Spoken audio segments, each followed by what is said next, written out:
for illegal oil refinery in Delta State as owners of a vessel arrested by the Nigerian Navy in Rivers State vow to take legal action against the force. On business news tonight, new unemployment methodology by National Bureau of Statistics put jobless rate in Nigeria at 4.1% within the first quarter of this year. On sports news tonight, Jamaica's Danielle Williams dethrones Nigeria's Toby Amusha to reclaim her World Women's 100-meter hurdles crown with a shock win in Budapest. From Abuja, the nation's capital, the controversy over the leadership of the Labour Party deepens as groups give varying interpretations of court pronouncement on the matter. And in international news from London, Russia's Civil Aviation Authority has said the Wagner boss Yevgeny Prigozhin was on board a plane that crashed north of Moscow, killing all 10 passengers on board.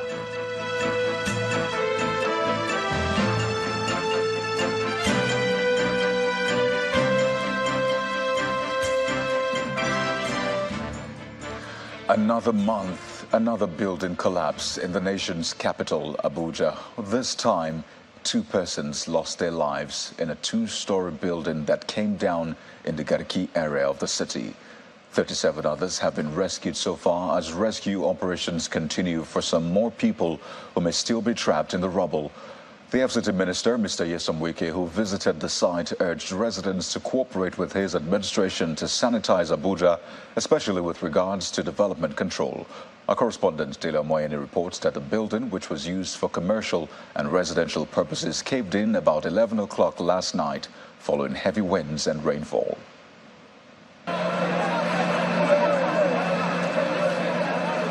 Emergency agencies working at the site of this building that collapsed on Lagos Street in the Garki area of Abuja, looking on are neighbors and residents of the general area.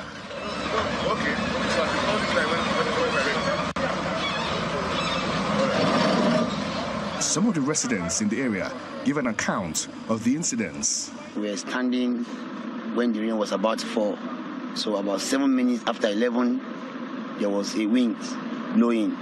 So before we know, the NEPA took light. Before we know, after like 10 minutes, we saw people were shouting. Everywhere was dusty. This is my own compound, next to the compound where these things happen. We could not even see, so I have to rush my family out. Going back inside to off my gas, I met 2 people from underground. They were asking for help, where I rescued 3 girls and 1 died. Yeah, 12. That was when the fire service arrived. Even the one that shocked me, the last guy that I personally rescued, I carried the gear, reaching the police van. The police said that they don't have fuel to take the gear to the hospital. Imagine the country where as we find ourselves in. So had even they respond, even those excavators came on time, those people that passed, I don't think they would die. It is believed that at least 3 people are still trapped in the rubble. The emergency agencies say they will leave no stone unturned in the rescue efforts. At least a very large, chunk of the people who were trapped in this building have been rescued by, all the agencies involved: civil defense, FEMA, fire service, road safety, and the rest and the police. So we all need to do is to just ensure that the rescue operation is still ongoing to ascertain if there are still other people trapped, in the remaining rubbles, and that is ongoing at the moment.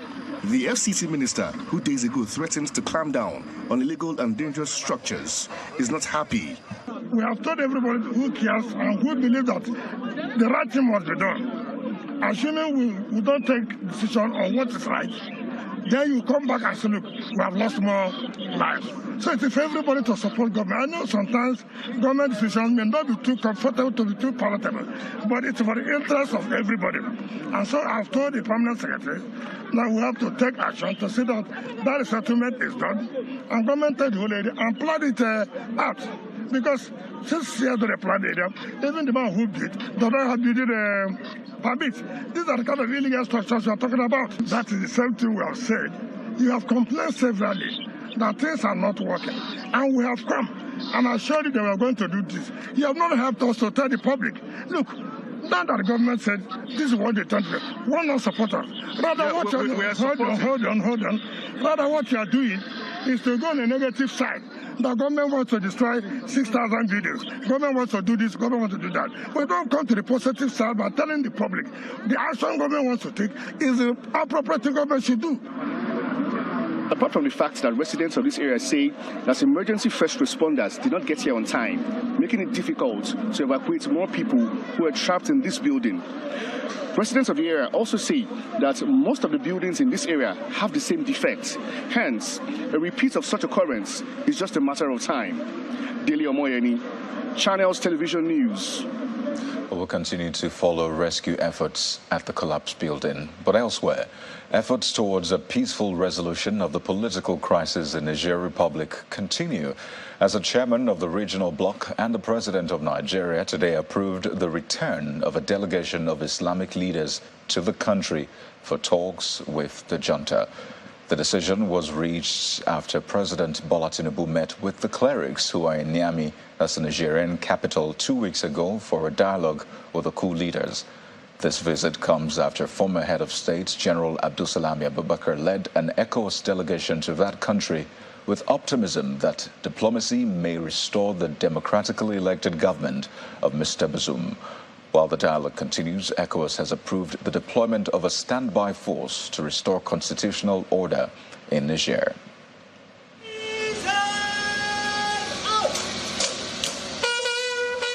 It's a customary reception accorded foreign visitors. This time, the red carpet is rolled out for 3 envoys. The ambassador of the Federal Democratic Republic of Ethiopia, the ambassador of the Republic of Cuba, and the ambassador of the United Arab Emirates are at the villa to present their letters of credence to President Bola Tinubu.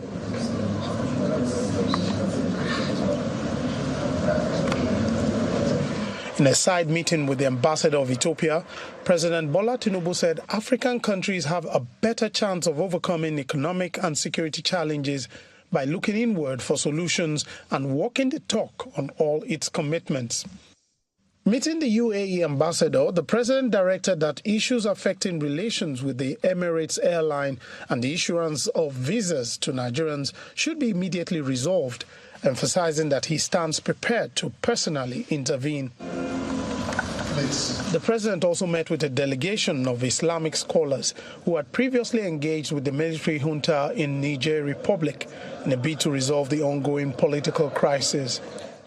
The Minister of Information and the leader of the delegation speak on the outcome of the meeting. Dialogue will continue. Mr. President, as the head of ECOWAS, is interested in pursuing peaceful resolution of this crisis. But like I said, nothing is off the table. Mr. President has said he should continue to engage, and the ulamas will continue to do that. We are still going back there to ensure that through amicable way, through peaceful way, as spiritual leaders, we will be able to do and contribute what we can be able to do. What we want is we don't want war. We want peace to reign in our region. The leadership of the Nigerian Bar Association also met with the president, thanking him for the choice of the Minister of Justice and other members of the bar in his administration. The bar, under my leadership, by the special grace of God, will support the Honorable Attorney General in the discharge of his constitutional responsibility in this administration. And we similarly did for the Chief of Staff. He's also a member of the Nigerian Bar Association. The Scope is also a member of the Nigerian Bar Association. So you can see that the president is surrounded by lawyers, and no doubt what we expect is actually something that will do us proud, not only as members of the Nigerian Bar Association, but as a nation. The NBA president advocated the Attorney General's intervention in the review of the conditions of service and welfare of serving judges in the country, amongst other judicial reforms. From the presidential villa, Landry Lassese, Channels Television News. And staying with the situation in Niger, sanctions by the Economic Community of West African States, ECOWAS, are not just threatening Niger's food and medical supplies. They're also taking a toll on the movement of people and goods from neighboring countries. While the World Food Programme and the United Nations Children's Agency Fund, UNICEF, say they have no plans to cut back operations in Niger, they are warning that time is running out. Here's a situation report. The Malaville border crossing in northern Benin is one of the busiest in West Africa. Trucks with food, humanitarian aid and industrial materials usually flow freely into neighboring Niger, one of the world's poorest countries. However, the border is at a standstill. A line of thousands of trucks stretched back 25 kilometers from the muddy shores of the Niger River that marks the frontier. Drivers stranded for weeks hang their clothes between trucks. Away from border guards, petty traders pile goods into wooden boats to cross the rain-lashed river.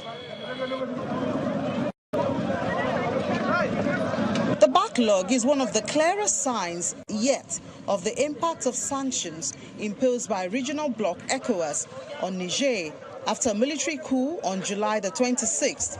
The blockade is meant to pressure the junta to restore President Mohamed Bazoum to office. Drivers at the border appear to be preparing for a long wait. Some have erected makeshift tents and cook on little charcoal stoves. Others are scrounging for food as their money runs out. Nigerian trucker Suleiman, who was being stuck at the border with a cargo of sugar and oil for over 20 days, laments his experience. Nobody came to ask about our health. We don't know whether we've been taken hostage or what. We're Africans. We are Nigerians. According to the United Nations, some 6,000 tons of goods from the United Nations World Food Programme are stocked outside Niger, including cereals, cooking oil and food for malnourished children. UNICEF containers are also stranded at the border and in Benin's Cotonou port. While residents say there's still food on the shelves of Niamey, however, prices have shot up. Since sanctions were announced, the price of rice has increased by 21%. The situation must not be allowed to drag on for so long as to damage the countries directly affected by this decision. There's also concern that the impasse could begin to affect Benin's pork-centric economy, especially in border areas like Malaville, where jobs, prices and opportunities are closely linked to the movement of people and goods. Back home, armed men today invaded a female hostel at the River State University at about 2:30 a.m.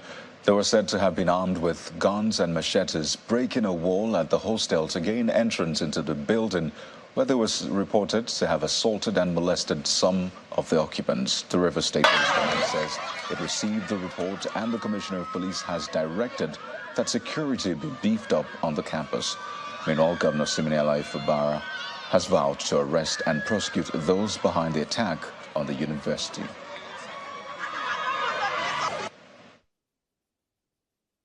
I was really bitter that such a thing would be happening in this jet age.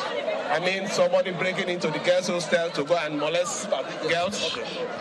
So I felt very bad about it. And I said, I would not just send the police, my aides to come and check, that I will come myself to see and assess the situation. So I'm here to see for myself. Let me assure you that we must get the culprits. We must get them. And I'm sure they are not people outside. They are also students here. It is students here. Nobody from outside can come in here and penetrate from this hole. So we are going to get them. That is my own promise to you. For those students that are victims, I will make sure that they get the required medical attention. So please, just no problem.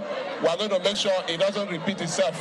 And I will also liaise with the school authority to improve on your security situation. In part two, after the break, owners of a vessel arrested by the Nigerian Navy in Rivers State vow to take legal action against the force. That's in a moment. Stay with us.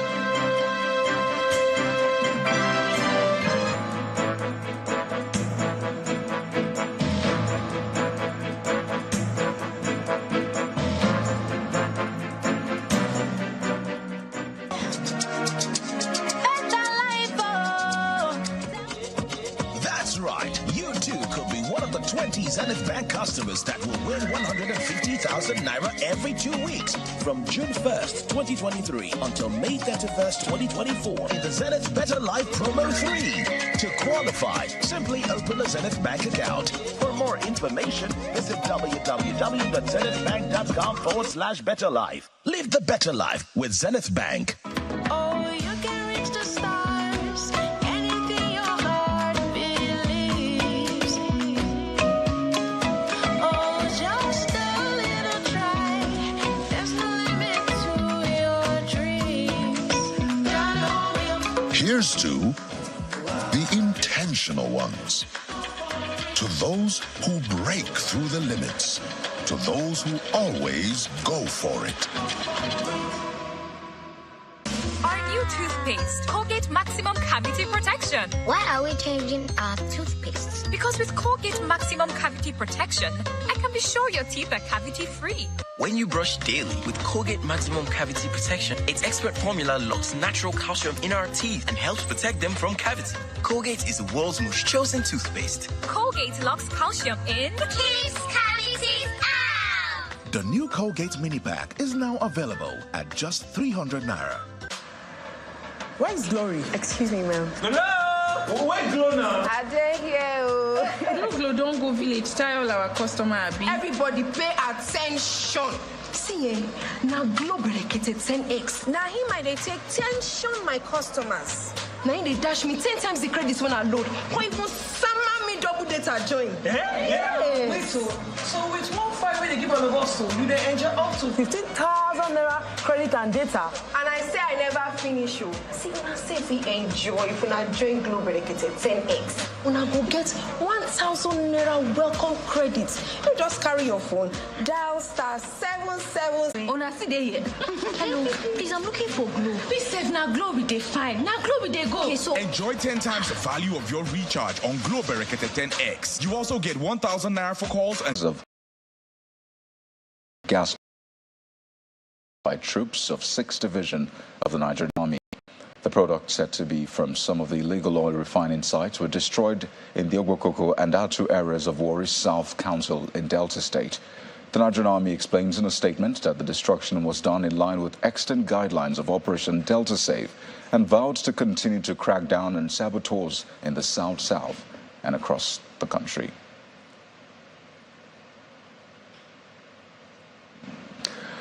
Meanwhile, the owner of a destroyed vessel, MV Cecilia, in Port Harcourt, has accused the Nigerian Navy of lawlessness, vowing to take legal action against them. The owner, Mr. Jasper Ako, queries why the military could not wait to conclude its investigation before destroying the vessel. The Nigerian Navy component of Operation Delta Safe arrested the vessel on Wednesday, August the 16th, over allegations of using it as a storage and sales point for illegally refined diesel. And on to education, the Academic Staff Union of Universities, ASUU, has outlined several issues it says are affecting the Nigerian university system. Rising from its National Executive Council meeting in Borno State last week, the union lists the thorny issues to include the non-release of almost 8 months' salaries of university lecturers withheld due to the industrial action which they embarked on in 2022. ASUU is also calling on the president to conclude the renegotiation of their 2009 agreements, that's of course this administration, following the recommendations of the Professor Nimi Briggs Committee to restore the integrity of the Nigerian university system. The union regrets that its members are also owed several months of promotion arrears arising from distortions traceable to what it calls the forceful enrollment of academics on the Integrated Payroll and Personal Information System, that's IPIS. And again, outside the shores of Nigeria, the Vice President, Senator Kashim Shettima, says the reality of achieving the 2030 agenda for the Sustainable Development Goals remains bleak for many developing countries. Well, he's emphasizing the need to foster global economic governance reform that enhances the representation and voice of emerging market economies. He stated this while addressing world leaders at the 3rd BRICS Africa Outreach and the BRICS Plus Dialogue on the sidelines of the ongoing BRICS Summit in Johannesburg, South Africa.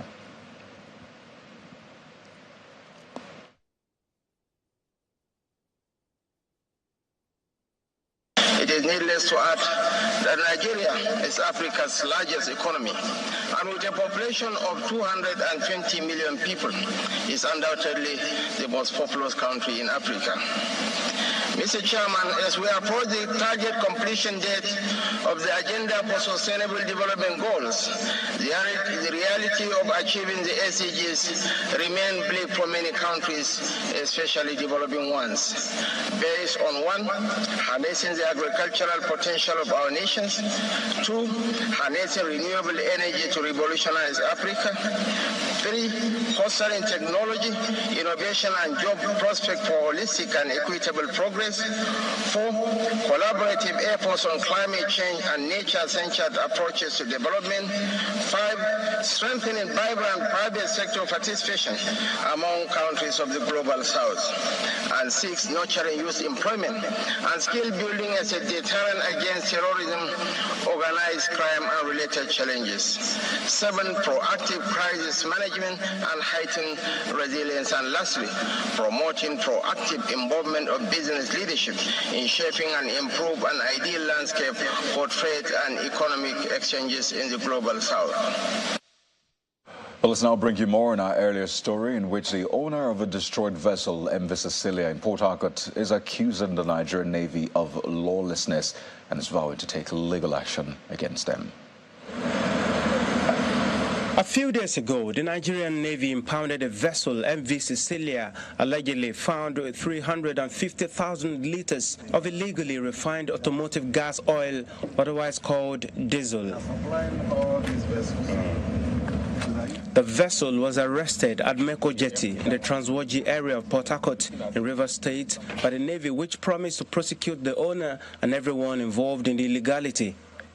Based on credible intelligence to conduct a covert operation in this area, and the intelligence was based on the fact that there have been illegalities going on within this area.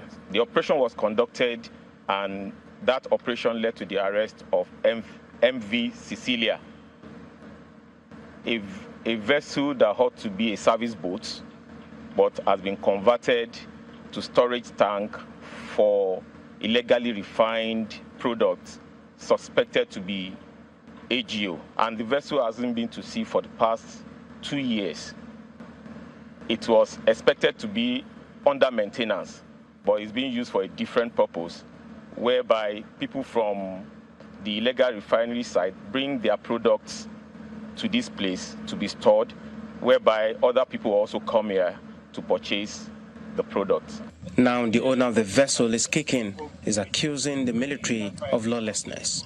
My worry is simply that when the owner of the vessel has communicated to all these agencies that it has no complicity in the alleged crime, if any at all, when the owner of the vessel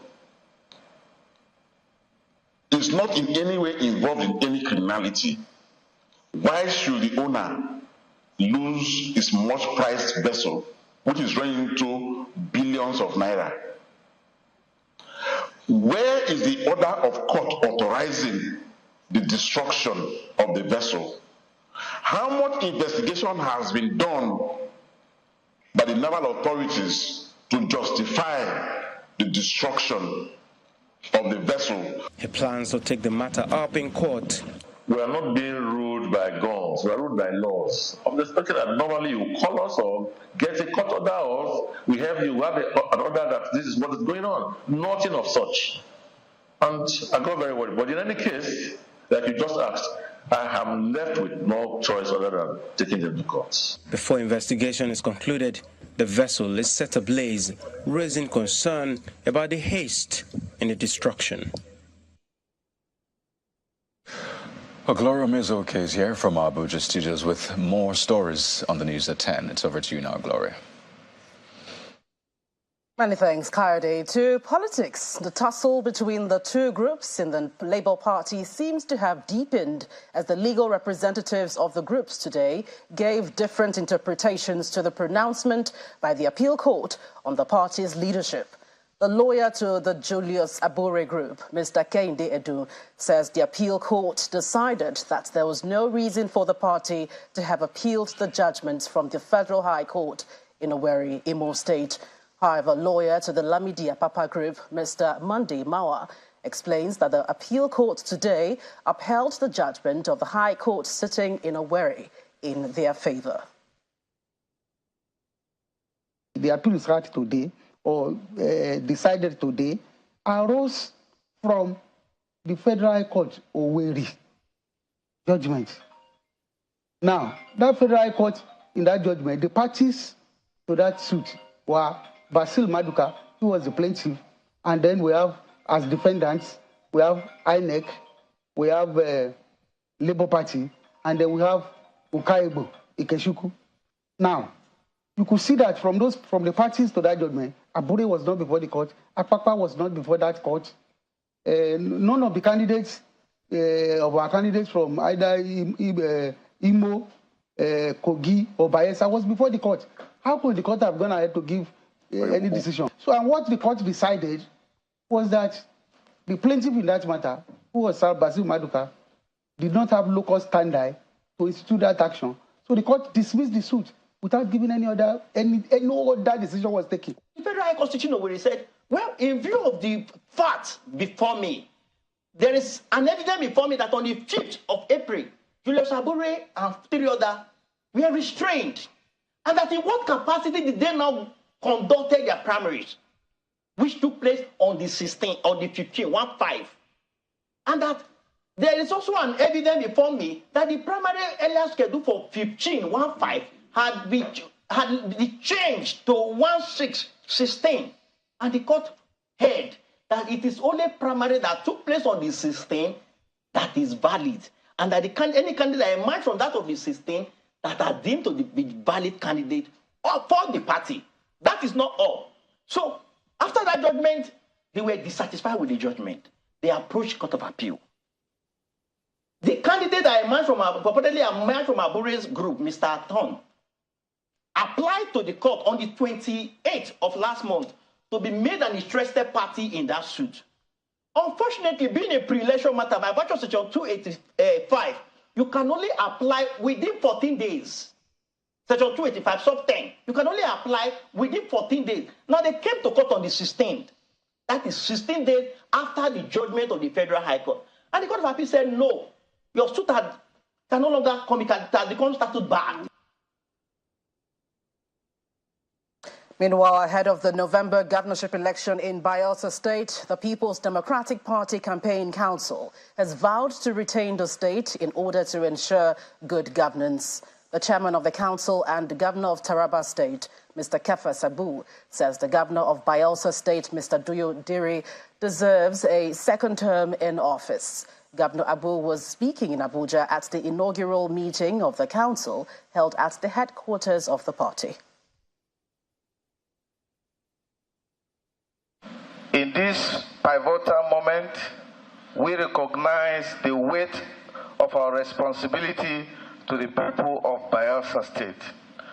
As we set our sight to retain our governorship position and all our position in Bayelsa State, we embrace the task of envisioning a prosperous and inclusive future for every citizen of Bayelsa State.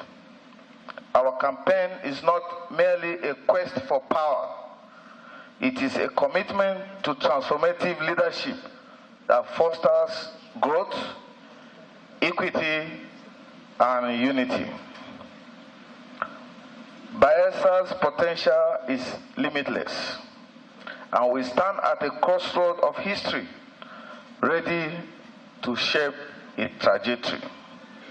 Our campaign will be driven by the voices of the people, and our policies will reflect their aspiration. I've interacted with our amiable governor And he pledged to continue to prioritize education, healthcare, infrastructure, job creation, youth and women empowerment. Amidst controversies over the announcement of names of officers to fill vacant National Working Committee and zonal positions of All Progressives Congress, the national chairman of the party, Mr. Abdullahi Ganduje, is assuring party faithful that all differences will be resolved amicably. He stated this during a meeting held behind closed doors with the governor of Kogi State in Abuja. Mr. Ganduje explains that the issue is a family matter. Governor Yahaya Bello, on his part, reaffirmed his confidence in the leadership of the party and APC's chances in the November 2023 governorship election in Kogi State.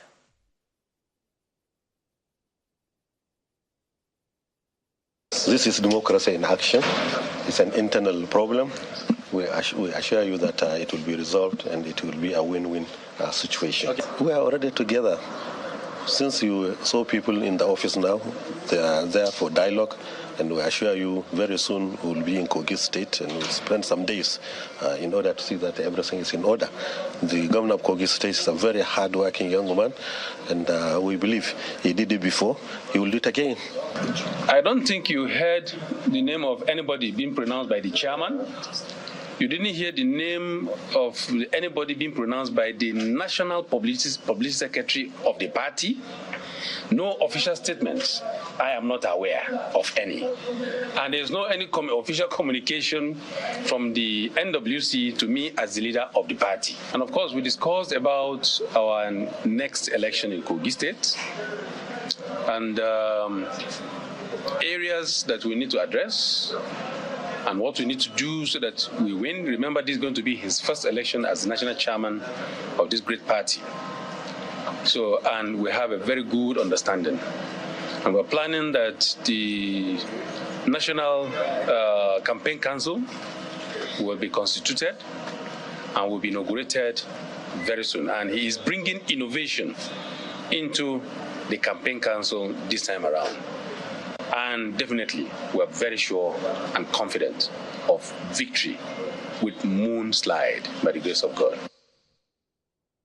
It has indeed been a busy day for the Minister of the FCT, Mr. Nyesom Wike, who continued with his tour of critical infrastructure in the nation's capital today.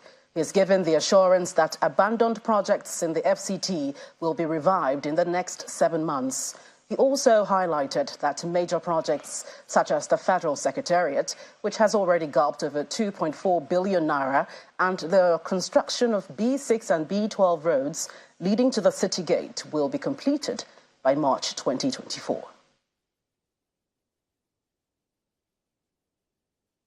Mr. President have told you about the minister that we should do everything we can to, bring back some of those structures or facilities that will make Abuja to be world-class city. And one of those is in terms of the road network and facilities like this that will bring tourists, that will make families to come around and have fun with their families.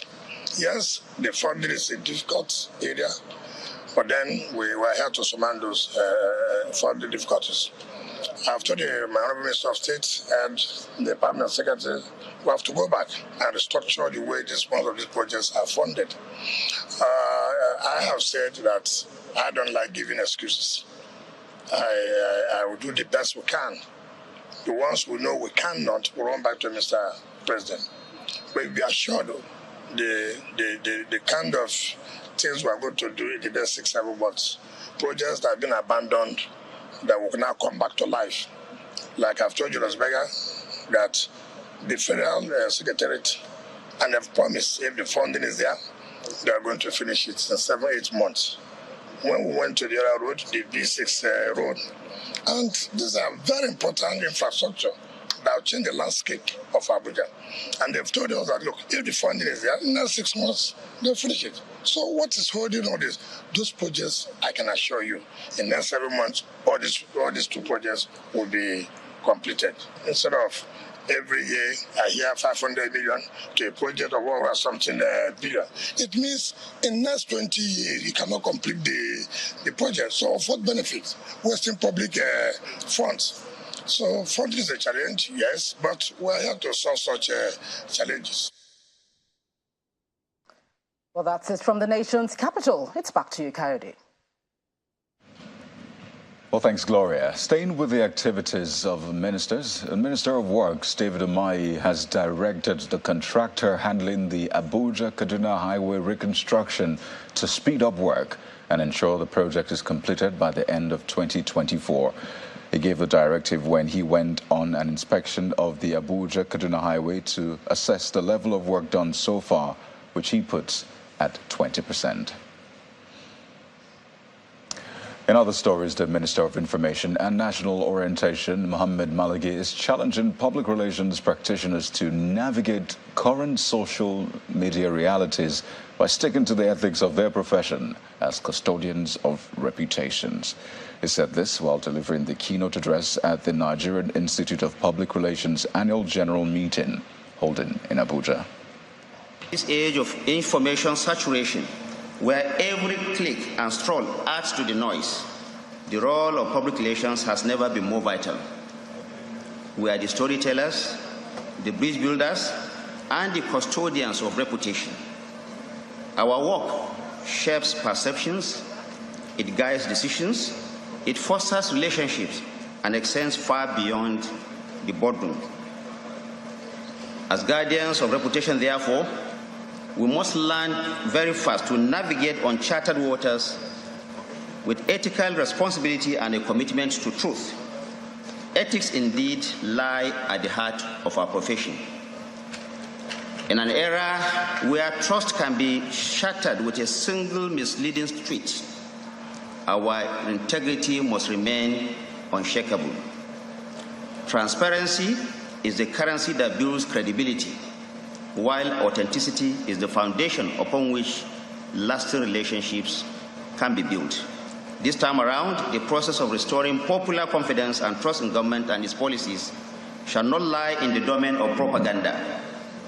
Through tangible and credible policies of government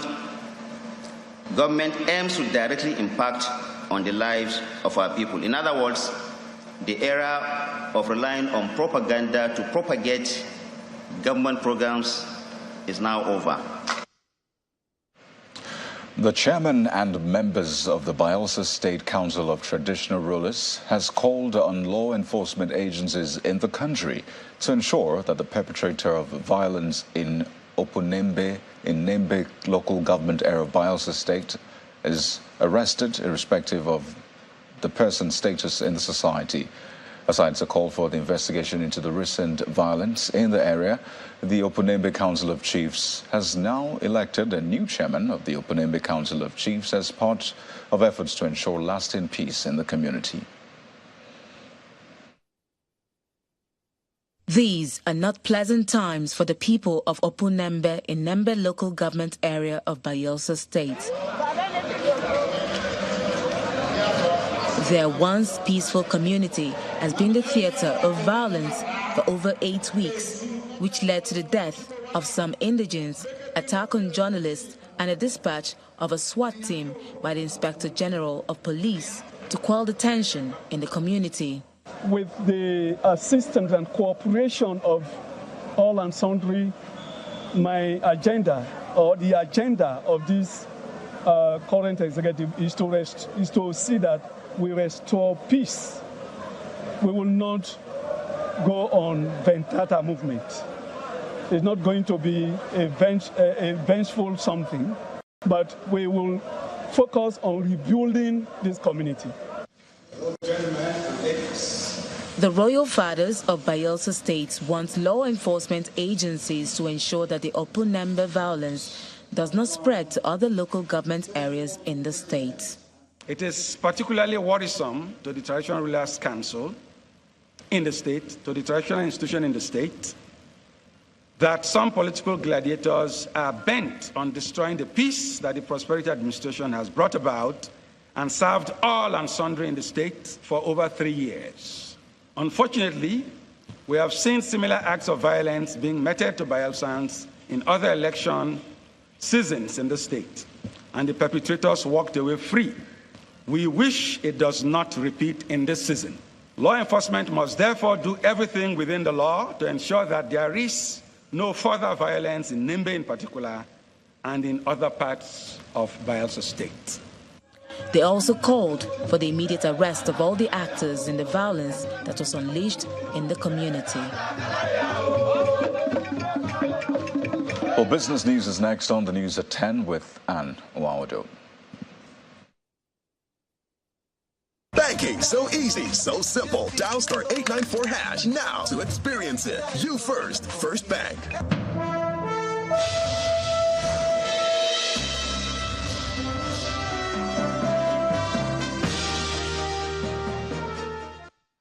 Thanks a lot, Kayode. Hello and welcome to Business News. Let's begin with the new figures released by the National Bureau of Statistics. It puts Nigeria's unemployment rate at 4.1% within the first quarter of this year, following a change in methodology. Well, according to the Chief Executive Officer of the National Bureau of Statistics, Adeyemi Adeniran, at the launch of the 2023 Labour Report, the new system of data collection seeks to address lapses in the policies of the labour force. Stakeholders and staff of the National Bureau of Statistics have gathered here to launch the report for the Nigeria Labour Force Survey in the fourth quarter of 2022 and the first quarter of 2023. The Chief Executive Officer of the National Bureau of Statistics, Mr. Adeyemi Adeniran, explains the redefined parameters for one to be considered unemployed. Working age population, as seen in the presentation and the documentary itself, this was defined previously as people aged 15 to 64. But with this new concept and definition that we are using, which is what is applicable all over other countries, we are changing it to 15 years and above.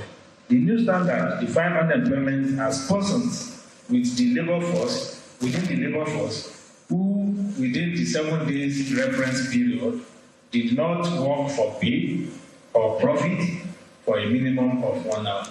Mr. Adeniran goes on to explain that the unemployment rate in Nigeria is now at 4.1% in the first quarter of 2023. Using the new ILO definition, the survey showed that unemployment rate for the fourth quarter of 2022 stood at 5.3%. And for the first quarter of 2023, it was 4.1%. Based on the new methodology. The Minister of Budget and Economic Planning, Senator Abubakar Bagudu, cuts the ribbon to unveil the Nigeria Labour Force reports.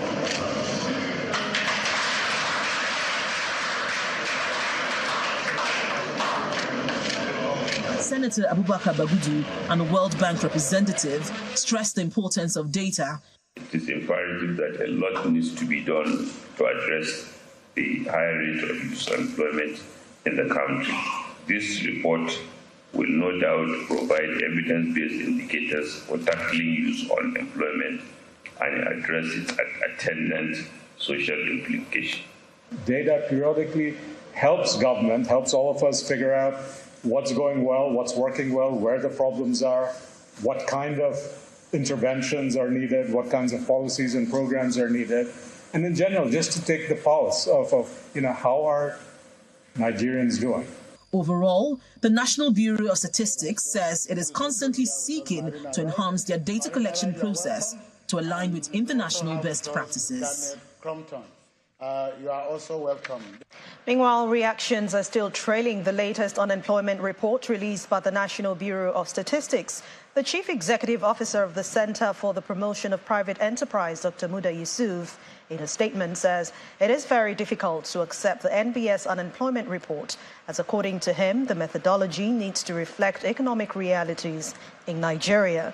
Dr. Muda also explains that although many individuals were engaged in different activities to make a living, a 1 hour per week job cannot pass for being an unemployed person. Meanwhile, reports made earlier this year by multinational accounting firm KPMG projected Nigeria's unemployment rate to further rise to 40.6% this year.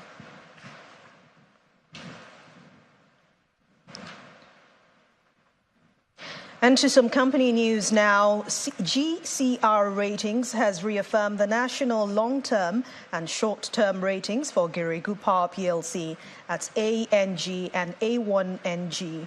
The ratings agency attributes this to the company's strong earnings capacity and robust cash flows. At the same time, GCR's revised the Geregu's outlook to stable based on earnings expectations.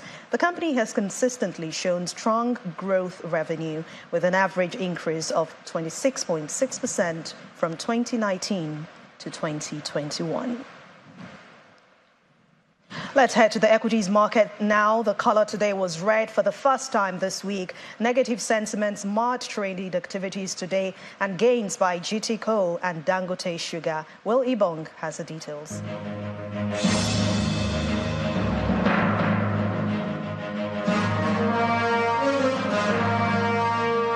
Welcome to the Stock Market Report.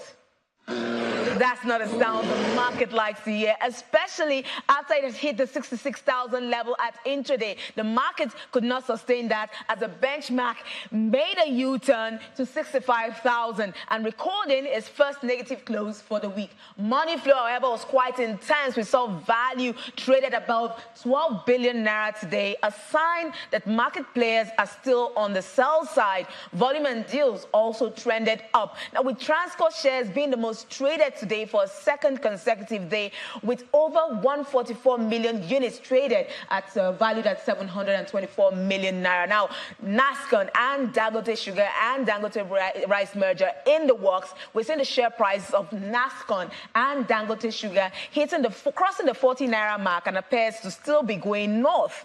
Both stocks saw a 10% gain in today's session. Analysts, however, see more profit taken ahead after stop rates hit 13% at the Treasury Bills primary market auction yesterday and bids crossing 1.5 million. Well, we'll probably be getting more reactions from investors. And that's the Stock Market Report. I'm Will Ibong. It's back to you, Anne.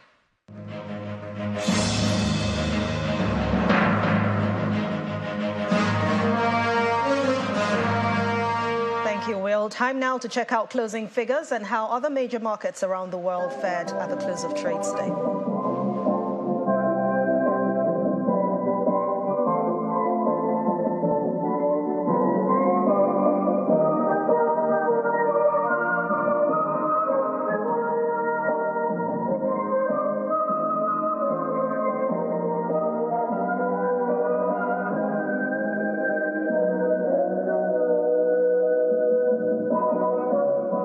And that's business news for tonight. Thank you for watching. I'm Anne Nwawado. Kayode will be back with the rest of the news at 10. Banking so easy, so simple. Dial star 894 hash now to experience it. You first, First Bank.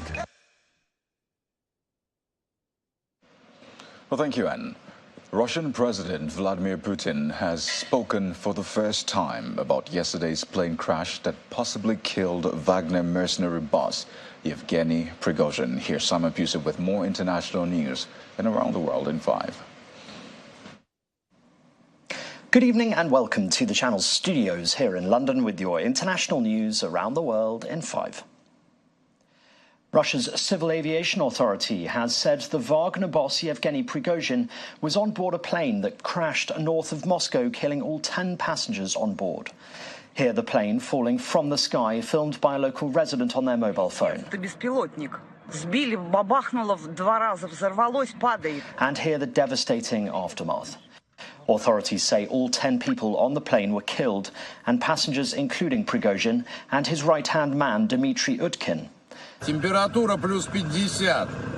This is the last known video of the mercenary chief, posted on Telegram on Monday. There's huge speculation about what happened. UK defence sources saying Russia's FSB intelligence agency is most likely to be responsible. The Wagner mercenary group was very active in Ukraine until Prigozhin led a short-lived mutiny in June, Putin calling it treachery at the time. I don't know for a fact what happened, but I'm not surprised. Do you believe it?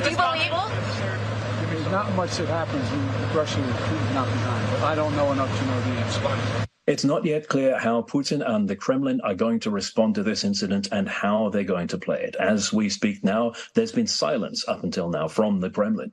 Now, it could be that Putin will come out with another angry denunciation of Prigozhin in the same way that he did during the mutiny. Or it could be that this will all be blamed on Ukrainian saboteurs or possibly even the Americans or the British. Japan has begun releasing treated radioactive water from the Fukushima plant into the Pacific Ocean 12 years after a nuclear meltdown. The UN's atomic regulator says the discharge is safe and will have negligible impact on humans and the environment. But China has slapped a ban on Japanese seafood, with the government branding it extremely selfish and irresponsible. Prime Minister Fumio Kishida announced that Japan has requested for China to immediately lift its import ban and is seeking a science-based discussion on the impact of the water release. There have been protests in China, South Korea and Japan itself about the release of the water. Ukraine's president and other officials have taken part in Independence Day ceremonies in Kyiv. Volodymyr Zelensky commended all Ukrainians for their resilience and highlighted the cohesion of Ukrainian society in the face of Russia's aggression. He also promised that Ukraine would emerge from the war victorious. Meanwhile, Kyiv residents examined a collection of captured and destroyed Russian military hardware. Some shed tears as they spoke about the fight against the invading Russian forces, while others expressed pride and defiance. The day marked the 32nd independence celebration in Ukraine's history as a sovereign nation and the second Independence Day since the Russian invasion. On the day Kyiv marked 32 years of independence from Moscow, at least 13 people were wounded in Russian attacks on Ukraine. A strike on a bus terminal in Dnipro wounded 10 and damaged shops and their contents. More than 10 other buildings, including a bank, a hotel and an administrative building, were also damaged. India's moon rover has taken its first steps on the lunar surface a day after the country made history by becoming the first to land near the south pole of the moon. Chandrayaan-3's rover ramped down from the lander and India took a walk on the moon, the space agency said. The Vikram lander successfully touched down as planned on Wednesday evening. With this, India joins an elite club of countries to achieve a soft landing on the moon after the US, the former Soviet Union and China. And love was very much in the air at the World Athletics Championships as two Slovakian race walkers got engaged on the finish line. Hanna Berzalova was just crossing the finish line at the end of her 35-kilometre race walk in Budapest when she spotted her boyfriend Dominic Kearney, who just completed the same distance in the men's event, down on one knee. The newly engaged couple posed for the cameras afterwards, with Berzalova showing off her new engagement ring. And that's your international news around the world in 5. Now back to the channel's studios in Lagos.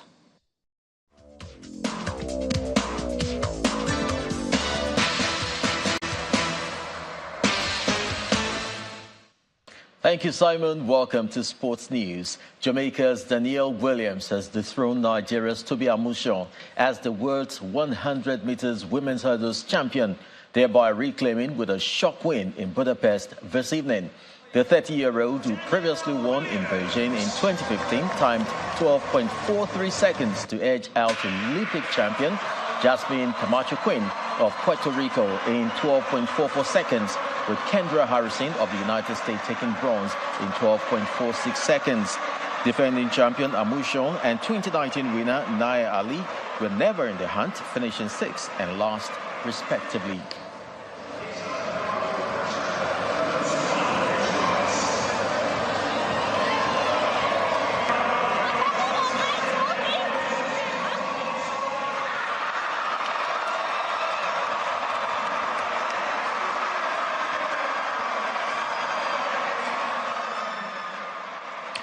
The Nigeria Football Federation, NFF, has revealed that preparations are in top gear for Super Eagles' last African Cup of Nations qualifier against Sao Tome and Principe on September the 10th in Uyo. The team would be in camp on September 4th for the game, which is just a formality, as the three-time African champions have already qualified for the championship scheduled for Côte d'Ivoire next year. FIFA's disciplinary committee has opened disciplinary proceedings against the president of the Spanish FA, Luis Rubiales, following his unsolicited case on the Women's World Cup winner, Jenny Hermoso. The incident, which happened as Rubiales was presenting the players with their gold medals after they beat England 1-0 in the final on Sunday, sparked outrage within and outside Spain, with Hermoso saying such acts should never go unpunished. Max Verstappen can equal Sebastian Vettel's record 9 wins in a row this weekend as Formula One ends its August break and heads for the Dutch seaside dunes of Zandvoort. The 25-year-old Red Bull driver is favored to complete a hat-trick after winning the 2 races held at the circuit since it returned to the calendar in 2021 and has a 125-point lead over Mexican teammate Sergio Perez after 12 rounds of 22. And that's it on sports. Thank you for joining us, and it's back to you, Kayode.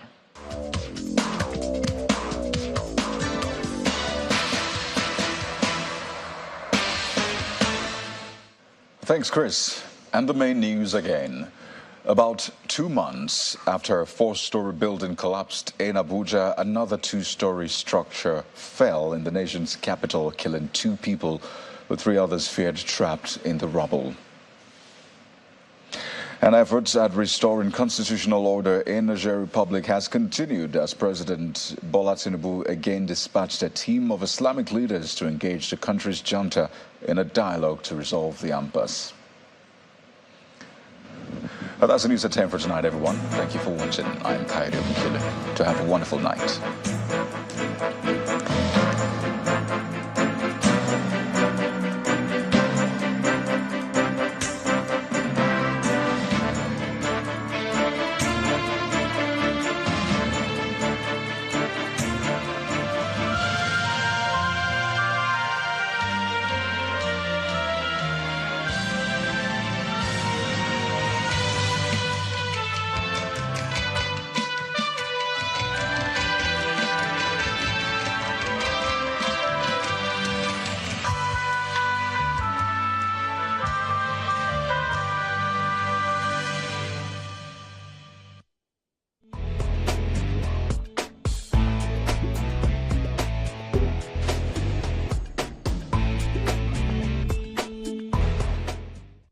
Hello and welcome to another fantastic episode of Entertainment News on Channels Television, your one-stop shop for all things fashion, music and lifestyle. When it comes to showbiz, you know we got you covered. I am Ewaluwa Ogunbodede. Thank you so much for joining us.